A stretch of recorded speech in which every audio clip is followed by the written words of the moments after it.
Hello, hello. Thank you so much for joining me for this live that I'm about to do. And of course, I'm going to be recording this not only live on Instagram, but also for the podcast. And as I am watching myself in the video, I realize I have a bit of chia seeds stuck in my teeth from my breakfast. Just keeping it real on this side of the internet. Chia seeds stuck in my teeth for breakfast.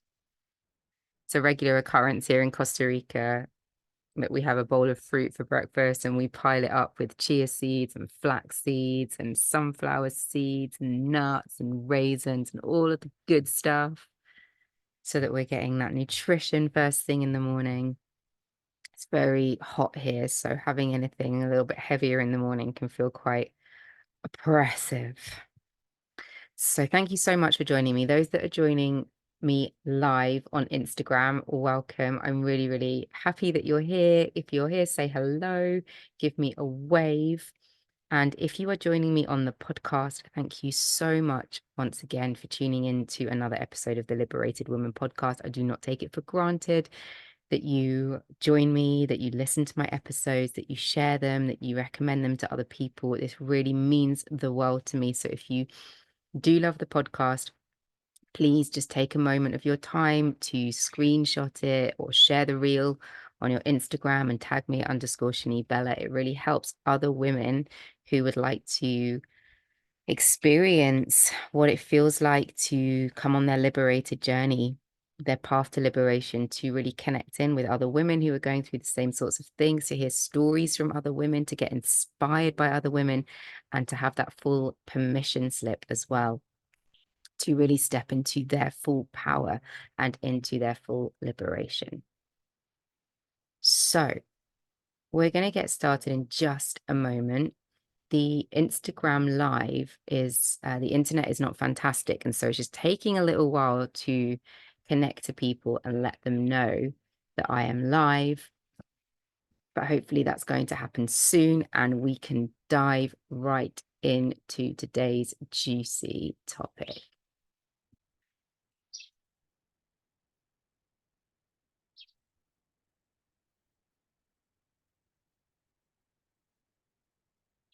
Okay, so I am now reconnecting the live in the hopes that the jungle internet will actually work. And those of you that are listening on the podcast, I really appreciate your patience with this. Sometimes technology in the jungle is not the best, and we're trying to work with what we have, and the internet here can be quite slow.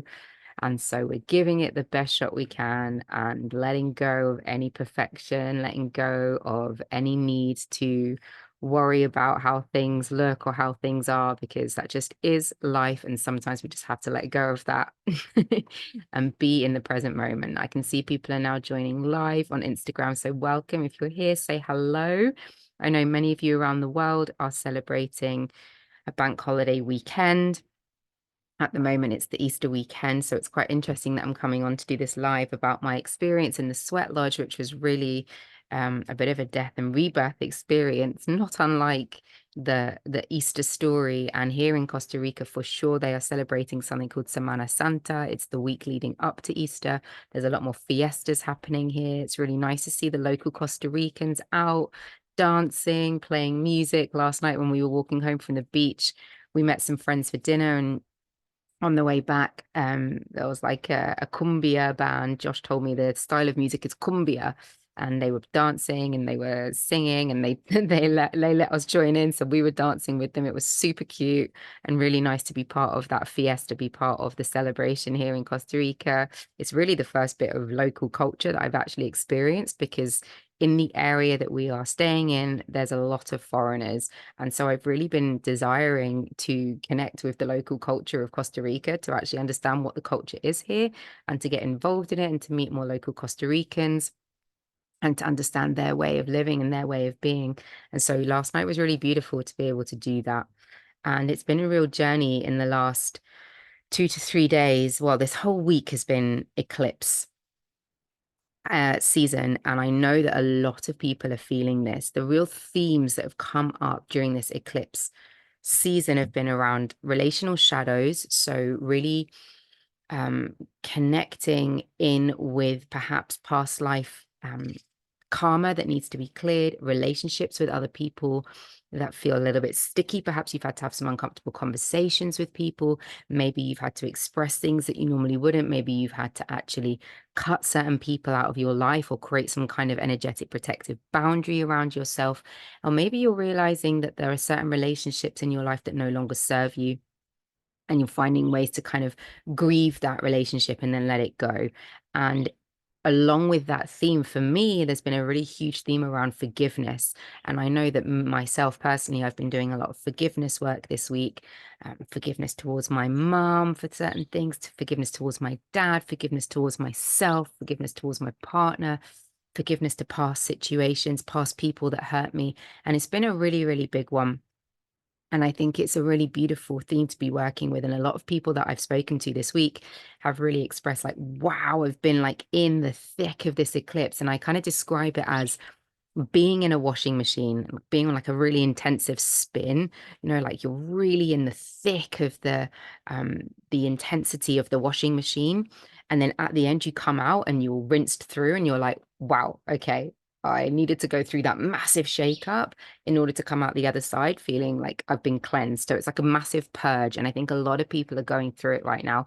And if you resonate with that, like if you're watching me on the live, just drop me a comment if that is resonating with you, because I know that I'm not the only one, that you're not the only one, that as a collective, because we are all interconnected, we are going through this together on a planetary level, on a cosmic level, on an earth plane. We are all traversing this together, these energies. So if that resonates for you, just drop me a little comment. And if you're listening on the podcast and you might be nodding along, or you're watching me on YouTube, you can also put a comment on my YouTube to see if this really is resonating with you. And yeah, Alicia's giving me 100% with a laughing face. So with that being said, this week what I really want to talk about in this live and on this podcast is my experience of facing my fears of going into a sweat lodge ceremony this week. And a sweat lodge ceremony is something that I've always wanted to do. I've always been curious to do. I've sat in many, many, many ceremonies. I've held many ceremonies. I've sat in many ceremonies. I've journeyed through many ceremonies. But a sweat lodge is one that I have never done, but I've always been super curious to do.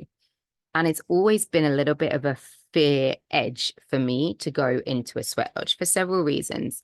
So the sweat lodge, it's traditionally a Mexican tradition of temescal. And the sweat lodge that we did here in Costa Rica is from the Inipi tradition. And it's a very small, low dome bamboo structure, which they cover with material. There's only one door to get in and one door to get out. And so when you're entering the sweat lodge, it's essentially like a purge and a prayer. So you go into the sweat, you go into the lodge for prayers. And the way that we went into the lodge was through that one door only. And the women went in first. And when I asked the shaman, well, why do the women go in first? He kind of looked a little bit confused, because it goes the women go in first to the sweat lodge, followed by the men. And he looked a little bit confused. And then he went, well, it's because we follow the feminine. We follow the women.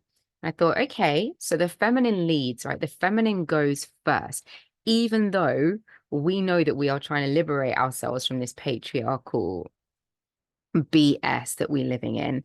We know that the feminine goes first because nature is the feminine, and nature always goes first. We have to follow nature. It's when we go against the grain of what nature wants for us, when we go against the grain of the feminine, that we are met with this like resistance, that we are met with dis-ease and discomfort, because the medicine lies within nature. It lies within the feminine. So we had to go in first, followed by the men.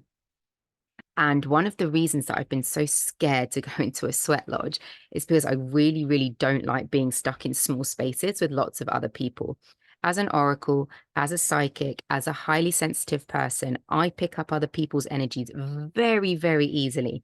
And although I have a lot of ways to put energetic protection on me, and I use it all the time, light language is the main way that I put energetic protection on myself, before I go into a client session, after a client session, when I'm going into any kind of ceremony circle, or even when I'm going into a space where I know there's going to be a lot of people, because even the supermarket, places like that, I often put that energetic protection on myself using my light language so that I'm not absorbing other people's energies. Because when you absorb other people's energies, you get something what's known as emotional energy pollution, and it can get stuck in your body. And then you might end up experiencing other people's pain, discomfort, dis-ease, suffering. And it's not yours, but it can drag you down and make your life very, very difficult. And so heading into this sweat lodge, like that was one of my biggest fears, was like, okay, have I got enough energetic protection on me to stop myself from being ensconced by all of the energies in this space? That was number one. Number two, and this one is a bit of a dark one, but whenever I go into a small enclosed space, especially with water or with steam, I get a lot of past life memories coming up of the gas chambers in the Holocaust. And that is because my family was in it. It's ancestral. It lives in my DNA, and it's a dark one to face, and it's not easy, and it makes me feel quite unsafe, and gives me like a difficult feeling in my body, and I feel it in my lungs, I feel it in my heart, I feel it in my chest. So having to work through that every time I go into a space like this, even a sauna, even a lift, like I get that feeling every single time. So it's moving through that fear.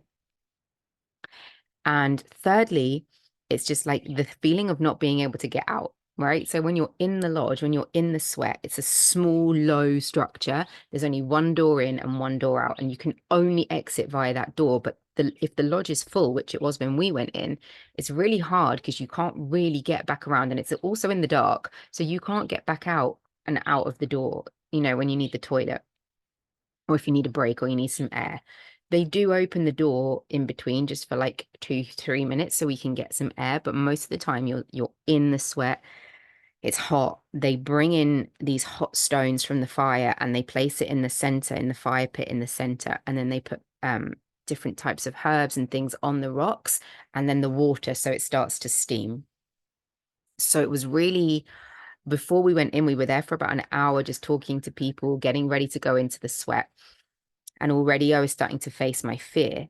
And I want you to think of a time where you had that feeling. Maybe it's going into an interview, a job interview, going into an exam, going into a difficult conversation you need to have with a friend, going into having to tell somebody something, telling your partner something, having to face, I don't know, going into school because your kids have got in trouble, whatever it is, where you've had to go into a situation, you're like, I'm about to face something really difficult for me, and you can feel it coming up in your body.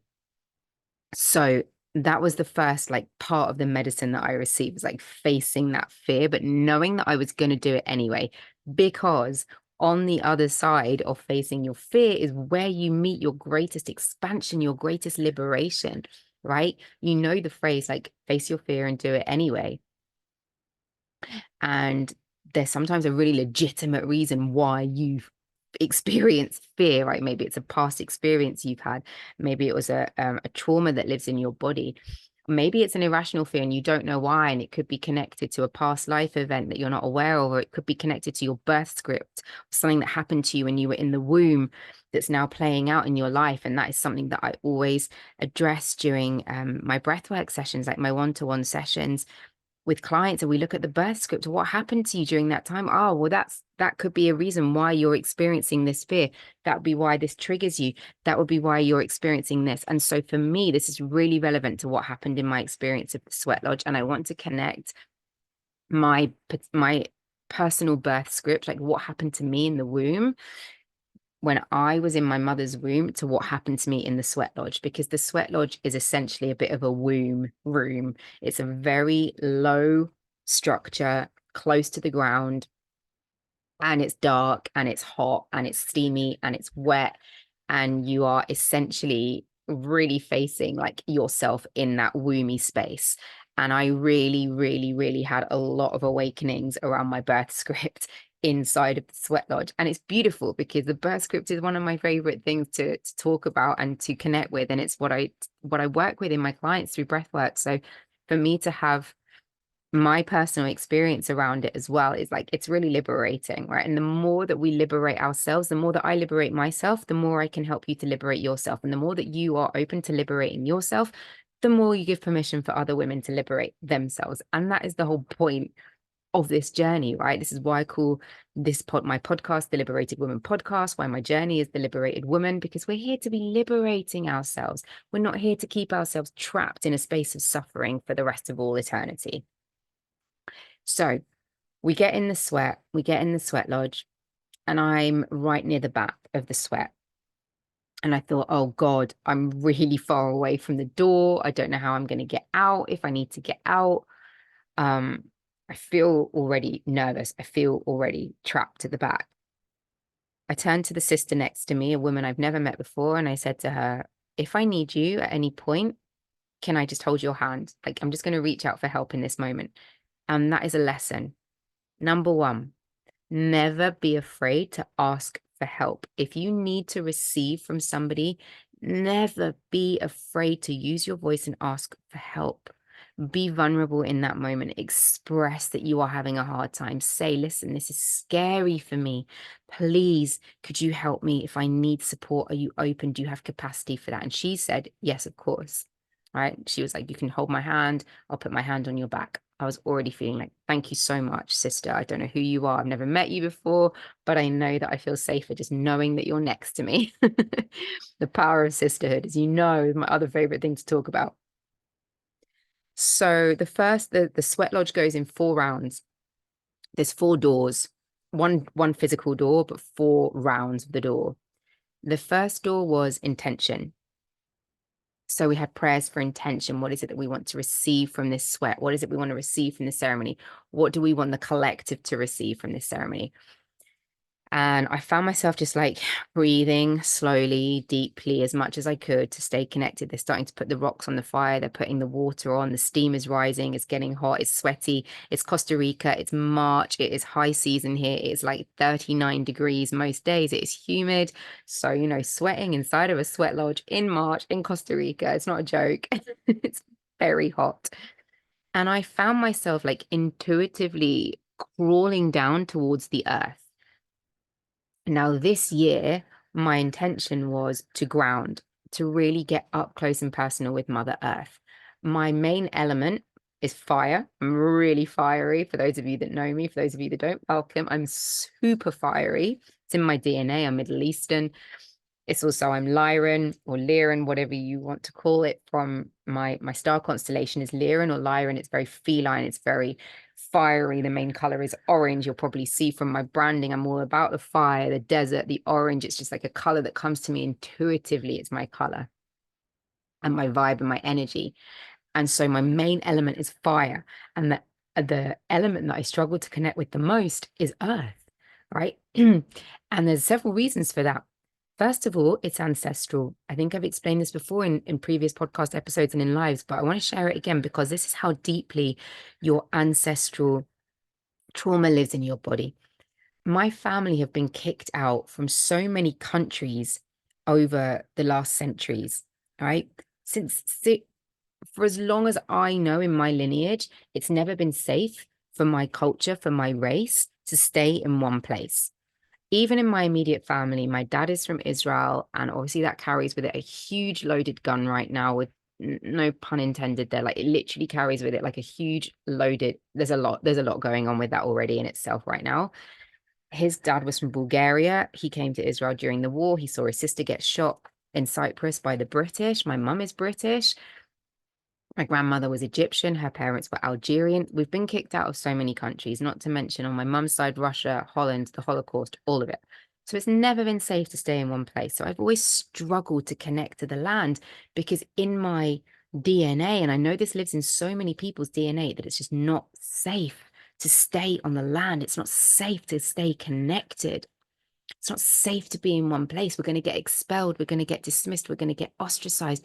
We're going to get kicked out of wherever it is that we are because of who we are. It's not safe. So I've always struggled to connect to the land, to the earth from an ancestral perspective. And then on top of that, I grew up in a house where my dad was OCD, super into cleanliness, like no crumbs, no mess allowed anywhere. So I grew up not really being allowed to be messy. And so the idea of like earth and dirt and putting dirt on my skin and laying on the earth is like super foreign to me because I just was never allowed to do it. Take your shoes off when you get in the house. Don't bring mud into the house. It's dirty. I grew up with these things. So being next to the earth and connecting to it, so, so difficult for me. So I had to face it all in the sweat lodge.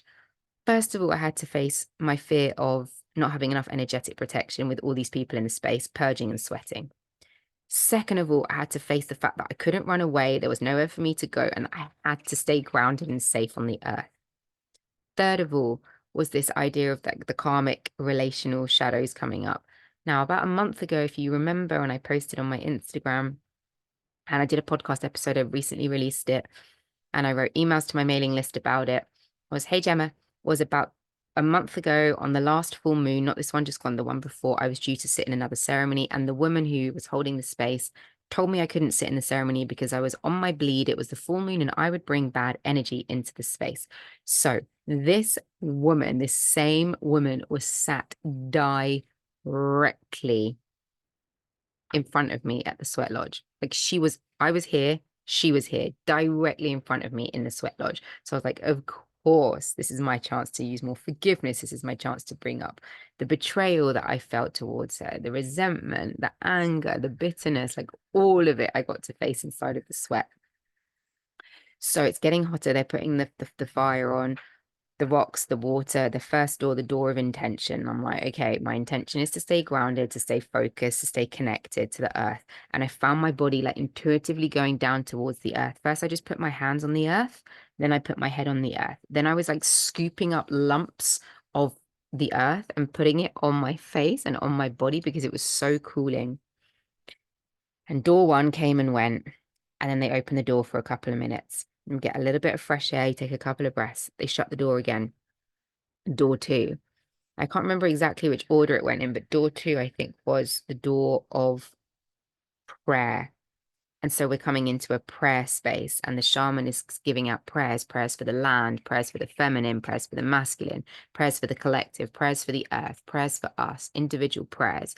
And I found my body going lower and lower and lower on the floor, connecting to the earth, and to the point where I was like literally curled up on the floor like a little fetus. And I just kept hearing the earth saying, I've got you. I'm your mother. Stay connected to me. I've got you. I'll protect you. I'm your mother. Stay connected to me. And it was this beautiful, liberating moment for me of like, oh, it's safe for me to be on the land. I'm not going to get kicked out. It's safe for me to stay here. I don't need to look for the exit. No one's coming to get me. No one's coming to get my family. No one's going to expel me from who I am, from my race, from my religion. It's safe. It's safe. It's safe for me to connect to the land. It's safe for me to connect to the earth. This was a huge moment of awakening and liberation for me.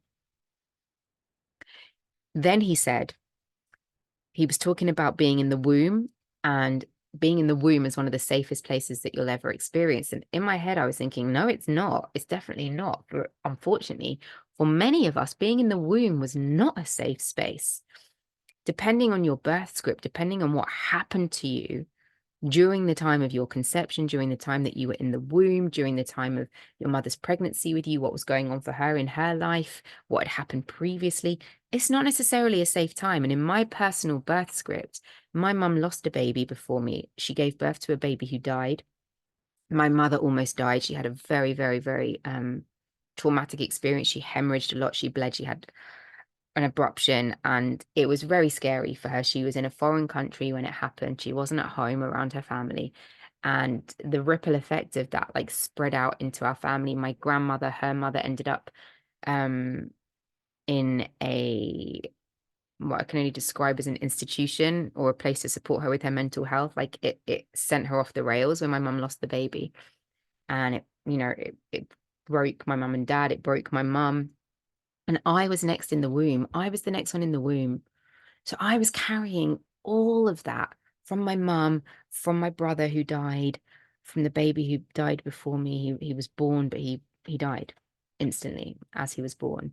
So my mum never even really got to hold him or see him or experience her son. And I was next in the womb. And when we were in the sweat lodge, in this womby space, and I'm connecting to the earth, and the earth is saying, stay with me, it's safe, I'm your mother, I'll protect you. And the shaman is saying, think of the womb and the prayers for the womb, and it's the safest time you were in. And I was like, not really, not for a lot of people, definitely not for me. And in that moment, I had so much forgiveness for my mother. Like, I'm so sorry, Mum, that you didn't get to have your son. I'm so sorry that your son died. I'm so sorry that you had such a difficult time. I'm so sorry that you didn't get to have a natural birth with me, that you had to have a planned cesarean with me. And planned cesarean babies, often one of our biggest woundings is not being able to choose when we came onto this planet. So like, I didn't get to choose when I was born. Somebody chose it for me. It was a planned cesarean. I didn't get to choose. Maybe I wasn't ready to come earthside. Maybe I've never been ready, but you just forced me out before I was ready. Like, I'm so sure I'm meant to be a Leo in my star sign, but I was born in June and I'm a Cancerian. I'm so sure I'm meant to be a Leo. So sure I was born quote unquote early because it was planned. And I was probably born totally the wrong time for my personality. That's how it feels to me. Like, I'm Lyran, I'm Lyran, I'm a Leo, I'm a lion, I'm fiery, I'm orange, I'm courageous, I'm brave. Like, I'm all of the things that, like, yeah, performative. I've been a drama teacher for 16 years before, my life, always in the performing arts. So Leo feels really resonant for me. And I didn't get to choose when I came on this earth. And I had to send a lot of love and a lot of forgiveness to my mum in that moment, because I see how it's playing out in my life. I see it. So we came to Costa Rica to work at a retreat center, and part of our contract was that we would get a car. And independence is one of my highest values. Like, I love being independent. It's one of my highest, like, core needs, is to have autonomy and independence over my life. Sovereignty, liberation, that's what I teach. So our contract promised us a car. We've been here over 2 months, no car. And where we're based is really remote. So to get anywhere from where we are right now, it's really, really difficult. And we're constantly either having to walk miles up really difficult roads or rely on other people for a lift. And when we're relying on other people for a lift, they don't always come on time. They change their minds, they change their plans, and we can't get to where we want to go and go to these events that we want to go to and run events that we want to run. And I realized in the sweat lodge how this is like playing out from my birth script. Like, I didn't get to choose what time I came into this planet. And now I don't even get to choose when I arrive at an event, how I get to an event, where I need to go, when I need to go to the supermarket. And it's all playing out. And I was like, right, this is not good enough for me anymore. Like, this is not okay for me anymore. Like, I have to have pure autonomy and I have to rewrite the birth script. So I'm lying on the earth in the sweat, giving my prayers, sending forgiveness, love to my mum, love to my birth script, love for my birth, love for all of the lessons that are playing out in my life to teach me where I get to liberate myself.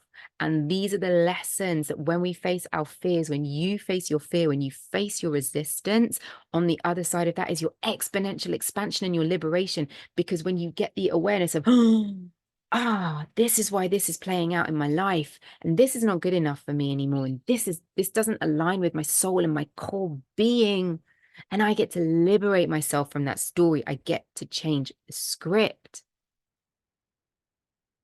So beautiful when we get these lessons in life, when we face the fears so courageously, when we go in with courage, when we live it bravely.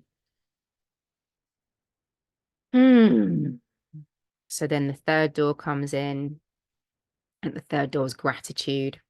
So it was perfect. I got to give a lot of gratitude for the lessons I'm learning, gratitude for the earth, gratitude for Costa Rica, gratitude for the moment, gratitude for my mom, gratitude for my birth, gratitude for my awareness, my intuition, my courage, my liberation, your courage, your liberation, all of the women, all of the ancestors, all of the people that came before us, all of the people that are going to come after us.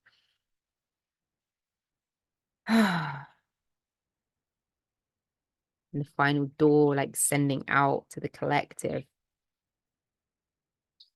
It was such a beautiful experience. And we came out of the sweat and I was covered in earth, covered in it. I'd like put the earth all over my body. And it was really liberating because I was like, well, I no longer have to be told off by my dad. I no longer have to be scared that someone's going to tell me off for making a mess. I can be fully myself, and it's beautiful. It's liberating. It's alive. It's the earth, and it's the feminine, and it's dirty, and it's raw. It's untamed, and it's wild in its essence. So delicious. So got out the sweat and you have a shower and you just come and sit by the fire. You offer some tobacco to the fire and prayer. Tobacco is used for prayer in a lot of indigenous cultures.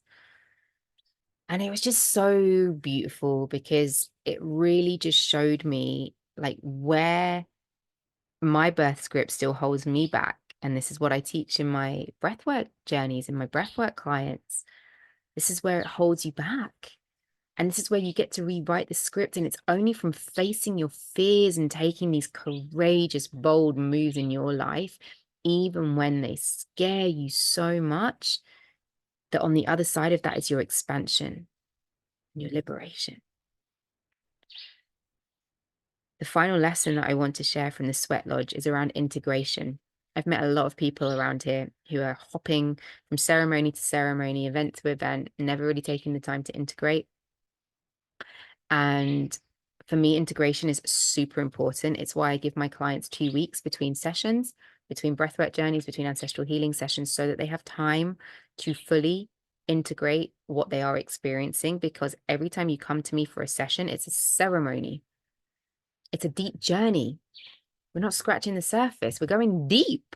And when you go deep, it can bring a lot of stuff up and you need time to integrate. Like I wanted to share about the Sweat Lodge yesterday, but honestly, we went to the Sweat Lodge on Thursday. I needed till today to integrate. I needed time for myself to go and dance, move, breathe, go to the beach, really like write about it, dive into what it was that I truly learned and what it means for me moving forward, what it means for you moving forward, and the courage that it takes to make these bold moves. And that's why I give my clients these 2 weeks in between our sessions for integration, for time to process, time to let it land, because we're so quick to want to like reach for the fruit, but we need to watch the tree grow first. We can't just go straight for the fruit. We need to plant the seed and watch the tree grow. And it takes time, and integration is so important. So these are the lessons that really arose for me for the Sweat Lodge. And I wanted to share it with you because I know that you're on the cusp of something incredible. I know that you are here for your wild liberation. I know that you are here because you know you have the courage inside of you to take these moves in your life, to take these moves in your life that are going to really support you in your wild liberation, that are going to support your exponential growth, that take you to the next evolution of your life.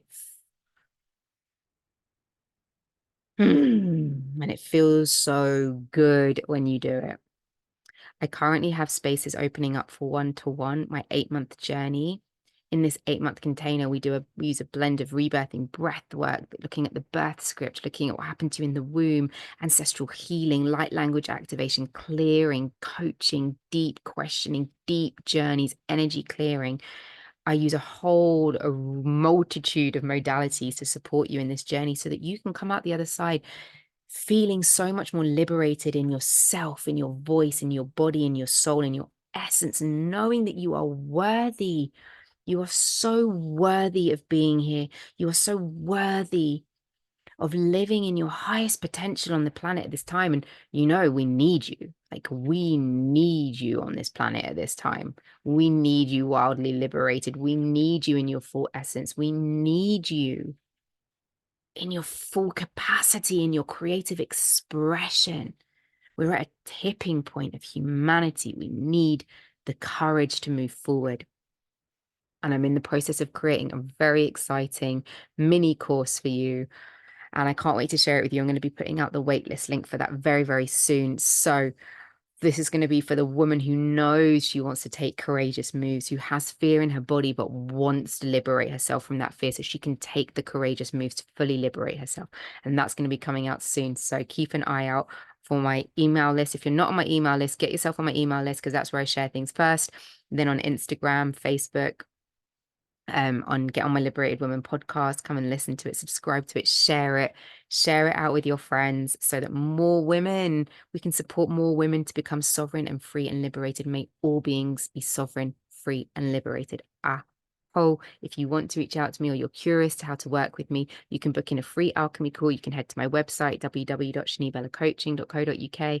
Reach out to me through Instagram, reach out to me here through the podcast, reach out to me on Facebook, find a way to get in contact with me. There are many ways you can get in contact with me, and we can see how I can support your journey to liberation.